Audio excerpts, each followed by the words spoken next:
Assalatu wassalamu ala rasulillah Sayyidina wa maulana Muhammad ibn Abdillah wa ala alihi wa ashabihi wa mawalah. Asyhadu an la ilaha illallah wahdahu la syarikalah wa asyhadu anna Muhammadan abduhu wa rasuluhu la nabiyya wa la rasula ba'dahu. Rabbi shrah li sadri wa yassir li amri wa hlul 'uqdatam min lisani yafqahu qawli, amma ba'd. Bapak Ibu saudaraku sekalian, alhamdulillah pada malam hari ini kita bisa kembali berkumpul insya Allah dalam kondisi sehat walafiat, full Islam dan iman. Kita syukuri semua nikmat dari Allah dengan salah satu caranya kita melaksanakan apa yang diperintahkan oleh Allah dan meninggalkan larangannya. Salawat dan salam semoga tercurah ke pangkuan Nabi Agung Muhammad SAW, panutan kita yang dengan ajaran Islam membawa keselamatan hidup bagi kita baik di dunia maupun di akhirat. Kita awali dengan baca basmalah bersama-sama. Bismillahirrahmanirrahim. Semoga Allah ridho atas apa yang kita acarakan. Semoga dicatat sebagai salah satu amal kebaikan kita. Amin Allahumma amin. Bapak Ibu saudara sekalian, kita lanjutkan hikmah yang ke-106 dari Al-Hikam Ibnu Athaillah As-Sakandari yang disyarahi oleh Syekh Said Ramadan Al-Buti. Hikmah ke-106 berbunyi la tutalib rabbaka bita'akhuri matlabika walakin talib nafsaka bita'akhuri adabika. La tutalib rabbaka, janganlah kamu menuntut Tuhanmu bita'akhuri matlabika, saat permintaanmu terlambat dipenuhi olehnya. Walakin talib nafsaka, tapi tuntutlah dirimu bita'akhuri adabika, yang tidak punya adab kepadanya. Jadi, jangan menuntut Allah saat permintaan kita ini terlambat dipenuhi, tapi kita patut untuk menuduh diri kita sendiri yang nggak punya adab kepada Allah Subhanahu wa ta'ala.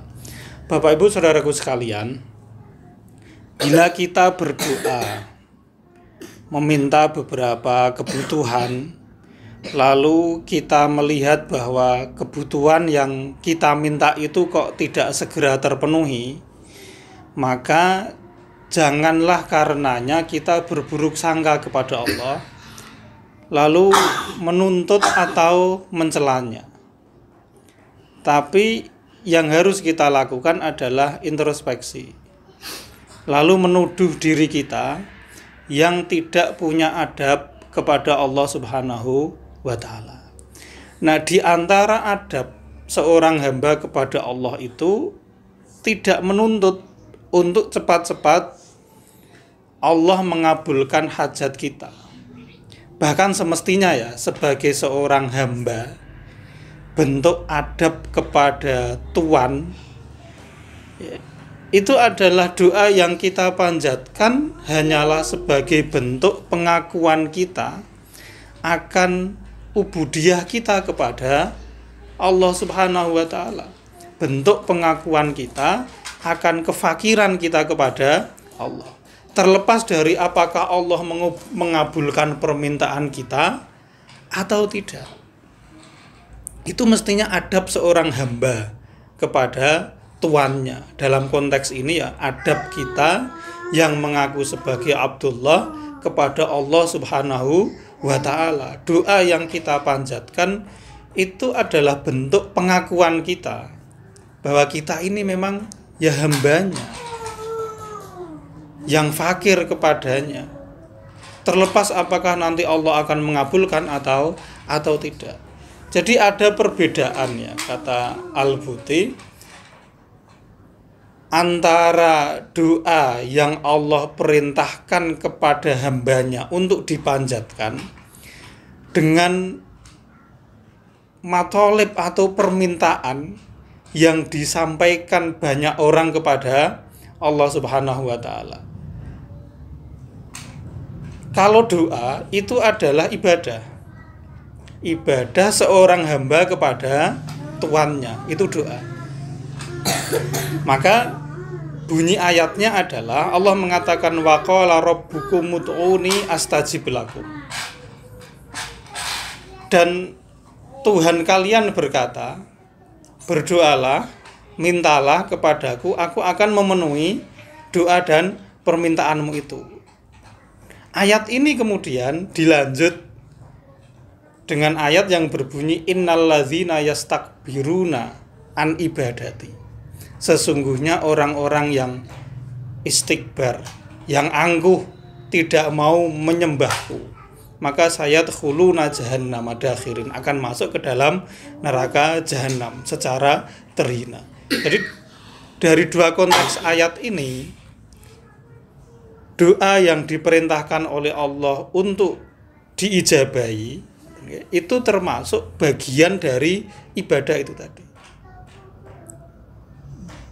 Di ayat pertama Allah mengatakan berdoalah tak ijabahi.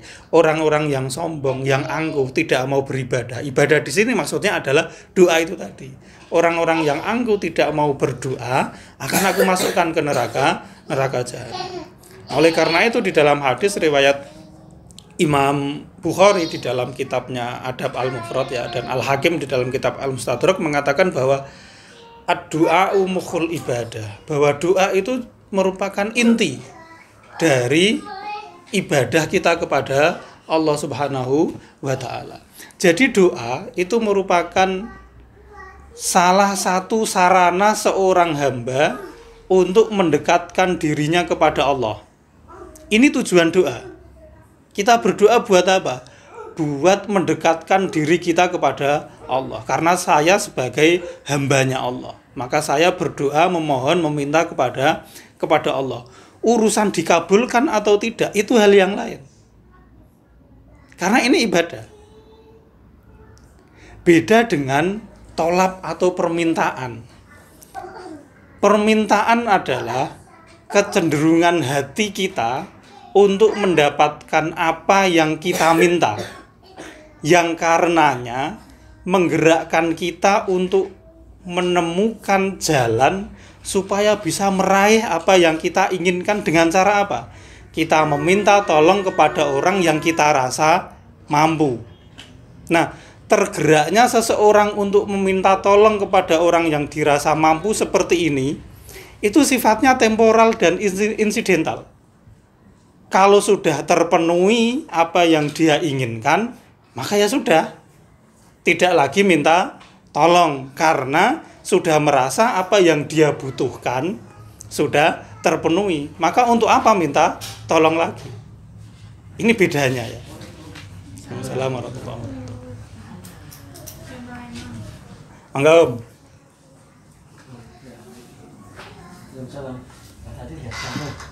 Sehat. Sehat alhamdulillah. Lah emang masih kalih putine mungkin mriki. Nyusul. Oke.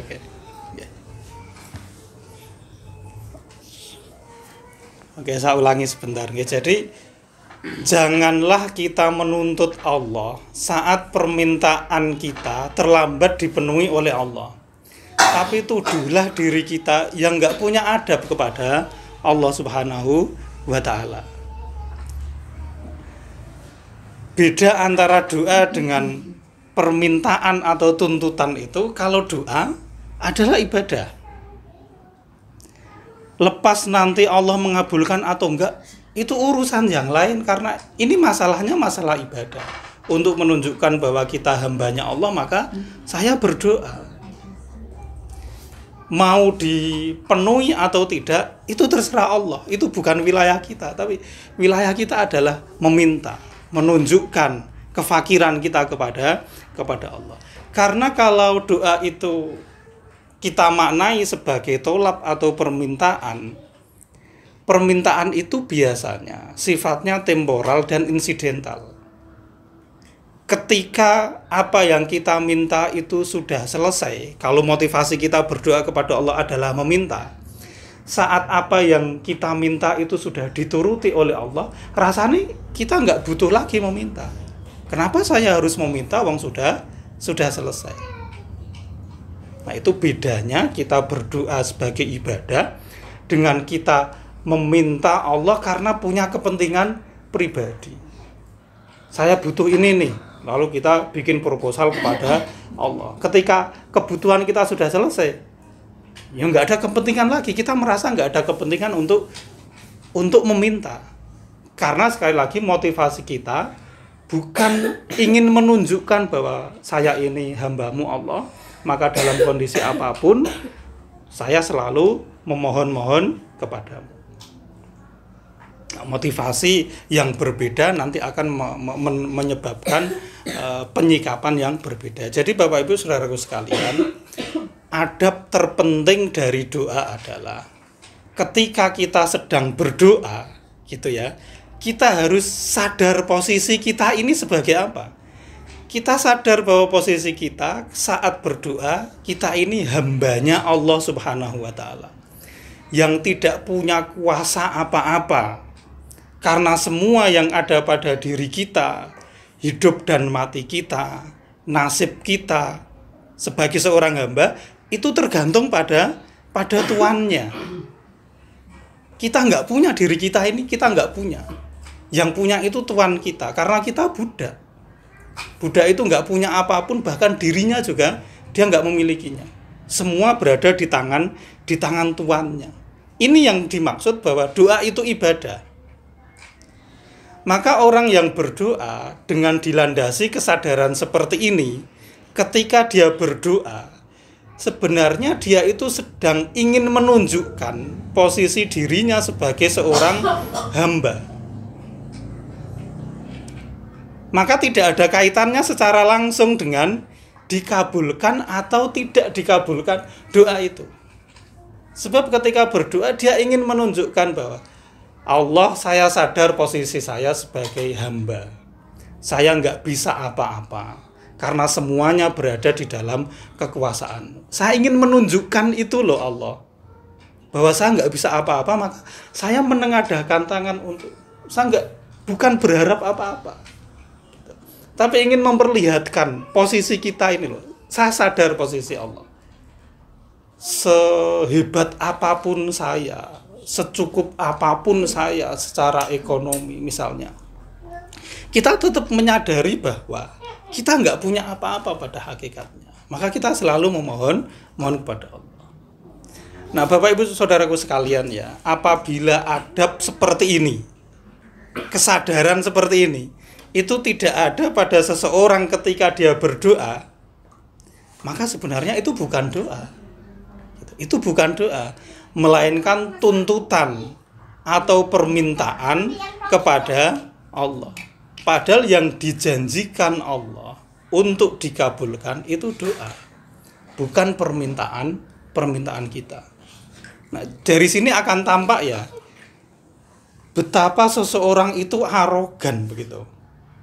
Ketika dia tidak berpijak pada adab-adab doa, lalu ketika permintaannya itu enggak dikabulkan, dia mencela, menggerutu kepada Allah Subhanahu wa Ta'ala.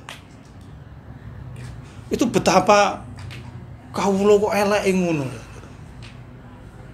Dia hidup ya dihidupi, rezeki ya direzekeni gitu. Kok enggak sadar diri begitu.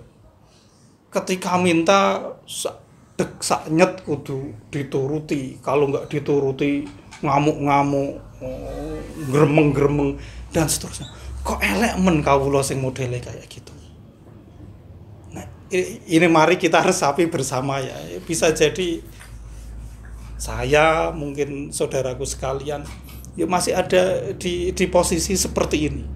Karena nyatanya bukankah biasanya kita ini akan meminta sampai terpenuhi permintaan itu lalu kita berhenti dari memintanya. Kan biasanya gitu. Ketika anaknya lagi loro untungannya tenanan. Anaknya katanya wes agak sembuh gitu atau wes sembuh, ya wes. Bahwa kita berdoa untuk kesembuhan anak iya, tetapi rasane nong ati mantep enggak itu khusyuke jauh lebih khusyuk ketika anakku lagi watuk ya ora iso sekolah misalnya. Itu undungannya tenanan, tapi setelah digolong dokter ngombe obat rasanya ayo wis agak aman iki. Meskipun doa ya Allah muga-muga anakku do sehat, tetapi kalau ketika anak sakit itu 100% begitu. Ketika sudah sehat kuwi persenane ya kurang. Ya ini kita akui atau tidak, kadang-kadang kita ada pada posisi seperti itu. Itu bukan doa gitu. Itu bukan doa. Karena bila seperti itu kondisi kita saat memohon kepada Allah, maka kita tidak berdoa kepada Allah dalam rangka untuk menunjukkan posisi kita sebagai seorang hamba yang fakir dan lemah, yang membutuhkan tuannya dalam segala kondisi. Tetapi hakikatnya kita sedang meminta, bahkan menuntut Allah, nggak sekedar meminta, tapi menuntut Allah untuk memenuhi keinginan-keinginan pribadi kita. Yang kalaulah bukan karena ketidakmampuan kita untuk mewujudkan keinginan itu, maka kita nggak akan merasa perlu untuk mengetuk pintunya. Nggak merasa perlu untuk menengadahkan tangan untuk memohon-mohon kepadanya. Karena kita merasa, aku udah cukup, ngapain aku minta? Saya sudah, pekerjaan saya settle, saya sudah ATM saya penuh, anak saya juga udah semuanya asuransi, dan ngapain aku minta? Ketika doa kita motivasinya adalah butuh atau tidak butuh. Tapi kalau motivasi doa kita adalah sadar posisi saya seorang hamba, mbok ATM oke kaya apa, mbok pekerjaane settle kaya apa, semua itu hanya asbab, semua itu hanya sarana yang sarana itu bisa berjalan atau tidak, itu atas kehendak dari Allah Subhanahu wa Ta'ala. Kalau suatu saat sarananya itu kemudian ditutup oleh Allah, siapa yang bisa membukanya? Nggak ada yang bisa. Gitu. Nah, Bapak Ibu sekalian ya, orang yang memohon kepada Allah dengan cara seperti itu tadi, ya, dia mintanya hanya ketika butuh, saat nggak segera dipenuhi, ya dia Gusti Allah piye to jarene aku ya wis ngene, misalnya seperti itu. Orang yang memohon dengan cara seperti inilah yang patut diingatkan, kata Al-Buti, dengan hikmah 106 ini. Jadi jangan menuntut Tuhanmu untuk memenuhi apa yang tidak dijanjikannya kepadamu akan Dia penuhi. Karena yang dijanjikan oleh Allah itu yang dipenuhi adalah doa, bukan tuntutan-tuntutan kita. Gitu. Jangan pula mencelanya. Jangan pula mencela Allah ketika Allah terlambat mewujudkan tuntutan atau keinginan kita. Tapi coba, tuntutlah diri kita untuk memperbaiki status dan posisi kita di hadapan Allah. Gitu. Cobalah kita beralih dari posisi sebagai seseorang yang menuntut agar keinginannya dipenuhi oleh Allah, menjadi seorang hamba yang berdoa itu hanya untuk mendeklarasikan dirinya sebagai seorang hamba yang lemah dan hina. Coba kita beralih dari posisi orang yang pokoknya aku njaluk kudu dituruti, gitu nggih, dengan beralih menjadi orang yang ketika berdoa itu ingin menunjukkan Allah, saya itu lemah. Sekuasa apapun saya, sepintar apapun saya, secukup apapun saya ini lemah. Maka saya selalu menengadahkan tangan ini kepadamu. Coba kita beralih ke situ. Karena kadang-kadang awak dhewe yang ngerasa ada kesombongan sedikit gitu ya. Semua sudah tertata, terencana dengan rapi, oke, nggak perlu doa. Wes tak tektokane wes oke, nggak perlu doa. Nggak perlu minta. Padahal kita harus sadar bahwa semua itu hanya perencanaan kita. Gitu. Sementara perencanaan yang akan benar-benar menjadi kenyataan itu sesuatu yang mendapat ridho dari Allah Subhanahu wa Ta'ala. Kadang-kadang sering kita tidak menyertakan Allah gitu ya dalam rencana-rencana yang kita rasa 100% lah seperti ini. Nah, mestinya begitu ya, kita berdoa itu posisi kita bukan sedang menuntut supaya keinginan dipenuhi, tetapi posisi kita adalah ingin mendeklarasikan diri kita bahwa kita ini seorang hamba yang lemah, seorang hamba yang hina, yang nggak bisa apa-apa, yang berdaya ketika diberdayakan oleh Allah. Maka Al-Buti mengatakan, sungguh aneh orang yang harapan dan keinginannya itu membuatnya mengingat kepada Allah. Gara-gara awak dia punya keinginan, lalu kita ingat Allah, kemudian kita menuntut Allah untuk memenuhi keinginan-keinginan tersebut. Kalau kita rasa telat atau terlambat atau tidak segera terpenuhi, sungguh aneh orang yang seperti itu. Tetapi gitu ya, ubudiyahnya kepada Allah itu tidak membuatnya sadar diri, ingat posisi dirinya.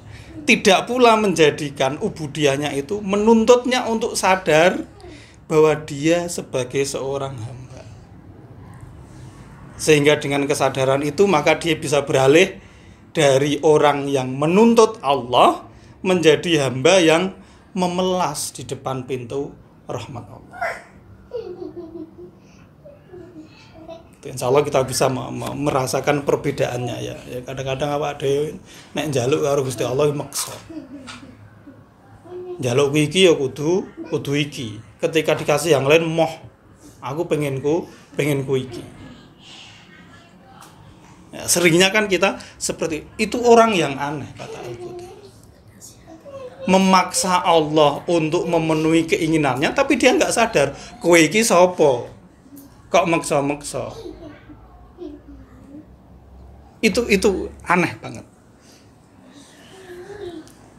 Nah, ini mungkin bagi kita ini konsep baru, bahwa pemahaman seperti ini bisa jadi membuat kita rancu karena kan Allah memang mewajibkan zatnya untuk mengabulkan doa dengan mengatakan ud'uni astajib lakum. Minta nanti tak penuhi. Minta apa aja nanti tak penuhi. Nah, mungkin kita rancu ketika mendapat pemahaman baru seperti ini, mungkin kita akan batin. Lah Allah kan ya bilang seperti itu. Kita diminta berdoa lalu Allah akan mengabulkan. Nah, bukankah ayat ini dalam prakteknya membuat kita orang yang berdoa itu menaruh harap? Doa loh, bukan tuntutan. Bukankah ayat ini membuat kita yang sedang berdoa itu menaruh harap supaya doa kita dikabulkan? Bukankah ini yang kemudian pada kebanyakan orang menjadikan doa itu ya sebatas alat untuk mencapai keinginan, sehingga tanpa kita rasa doa itu menjadi atau berubah menjadi permintaan dan tuntutan seperti yang dijelaskan di atas. Karena Allah mengatakan mintalah maka tak kabulkan, maka ketika kita minta menengadakan kuwi nang ati ana harapan supaya dipenuhi, tidak sekedar menunjukkan bahwa kula niki kawulane jenengan, kula niki nyuwun mau dipenuhi nang mboten nggih terserah panjenengan yang tahu mana yang terbaik buat saya. Kan tidak seperti itu, karena Allah sendiri memberi harapan kepada kita. Njaluk, engko tak penuhi. Gitu kan? Nah, bahwa berharap Allah mengabulkan doa ini baik, ini dituntunkan, karena harapan seperti itu termasuk bagian dari husnudzon kita kepada Allah. Tapi ini yang perlu kita garis bawah ya, tapi harapan ini tidak harus sampai menyebabkan doa yang kita lantunkan itu menjadi sebatas alat untuk memenuhi kebutuhan. Bahwa kita berharap iya, tetapi jangan sampai gara-gara harapan ini menyebabkan doa yang kita ucapkan itu menjadi sebatas alat untuk memenuhi kebutuhan yang kita inginkan. Kecuali orang yang berdoa itu dalam kondisi lemah iman, sehingga apa? Lemah pula keimanannya akan status ubudiyahnya kepada Allah. Lemah pula kesadarannya akan kefakirannya kepada Allah dalam setiap kondisi. Maka orang yang lemah iman seperti itu mungkin saja ketika dia berdoa yang diharapkan ya supaya dikabulkan, karena dia belum sadar diri. Bapak Ibu Saudara sekalian ya, Ya mungkin kita ini ya masih pada level ya lemah iman seperti itu karena nyatane nek ndungane ra dikabul-kabulke ya ora dianyel karo Gusti Allah.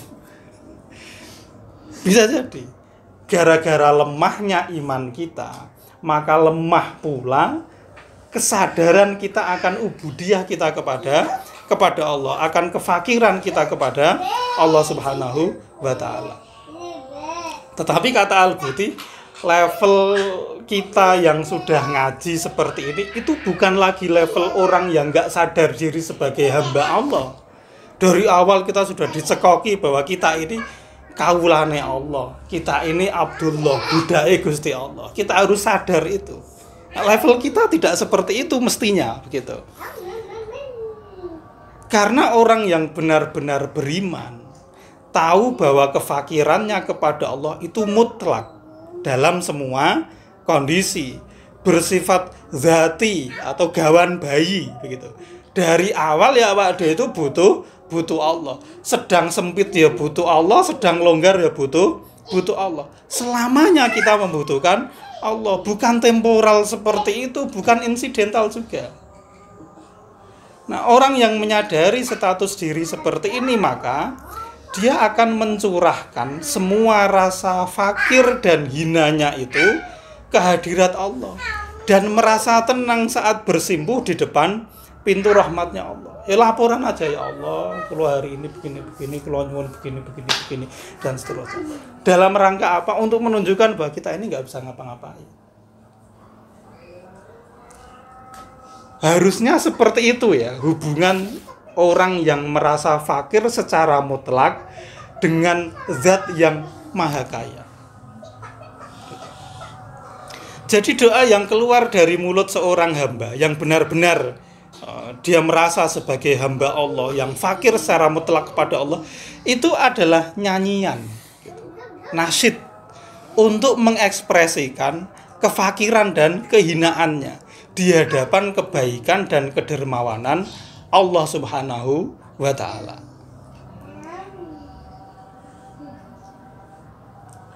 Hamba seperti ini, gitu ya. Ini bedanya. Bila pun Allah misalnya memberi, menuruti, terus memberi, ya dia akan tetap hanyut dalam nyanyian kefakiran itu. Ini bedanya. Kalau doa kita itu adalah ibadah, awak dhewe entah sekaya apapun kita nggak akan pernah melupakan doa itu. Karena kita berdoa bukan berdasarkan kepentingan ini sudah terpenuhi, tapi karena memang kita merasa saya ini hambanya, gitu ya, yang patut untuk kita minta ya hanya Allah Subhanahu wa taala, maka dalam kondisi apapun kita meminta. Jadi hamba seperti ini bila pun Allah memberi terus-menerus, maka dia akan tetap hanyut dalam nyanyian kefakiran tersebut. Karena dia merasa bahwa kefakirannya kepada Allah bersifat abadi, zati, terus-menerus dan selamanya. Nah, ini bedanya ya antara doa sebagai inti ibadah dengan tuntutan atau permintaan yang mengekspresikan arogansi nafsu kita. Harusnya ketika kita berdoa, begitu ya, jangan sampai doa ini kita jadikan sebagai alat untuk menekan Allah Subhanahu wa ta'ala, tetapi sebaliknya doa ini kita jadikan sarana untuk mendeklarasikan bahwa kita ini nggak bisa apa-apa kalau tanpa ada Allah Subhanahu wa ta'ala. Ketika kita lambari pemahaman doa kita dengan seperti itu, maka dalam kondisi apapun kita akan selalu mengadu, mengeluh, memohon, ngudoroso kepada Allah Subhanahu wa ta'ala. Dan akan tenang rasanya seorang hamba itu ketika sudah memahami posisi seperti itu, kayak mentok ya wis pasrahke karo Gusti Allah, wong aku ya kawulane jenengan Gusti, uripku ya gara-gara jenengan uripi, ya wis. Kula kadhe pun mentok, kula pasrah kalih jenengan. Udah kita melantunkan seperti itu, maka timbul rasa tenang. Dari ketenangan itulah kemudian Allah membimbing kita. Awak dhewe sok-sok ya masih mau ikut campur terhadap urusan yang itu sebenarnya domainnya Allah. Kadang-kadang aku pengen ku ngene Gusti, aku pengen ku ngene, orang ini ra gelem. Ya udah, kalau orang yang seperti itu ya wis kono karep urusanmu dhewe. Beda ketika kita sudah menyerahkan Allah, saya sudah maksimal niki, kok ya seperti ini, tolonglah saya. Udah, Allah dengan caranya itu ya akan membimbing kita. Itu doa ketika memang kita niati atau motivasi kita ketika berdoa itu untuk beribadah kepadanya, untuk menunjukkan kelemahan kita kepada Allah Subhanahu wa taala. Insya Allah itu semoga ini bisa menjadi bahan perenungan kita bersama, khususnya saya pribadi ya. Semoga bermanfaat. Mohon maaf apabila ada salah dan kurangnya. Assalamualaikum warahmatullahi wabarakatuh. Nuwun Mas Ali. Dadi dinyadaraken kula panjenengan sami lah. Jadi janganlah kita menuntut apabila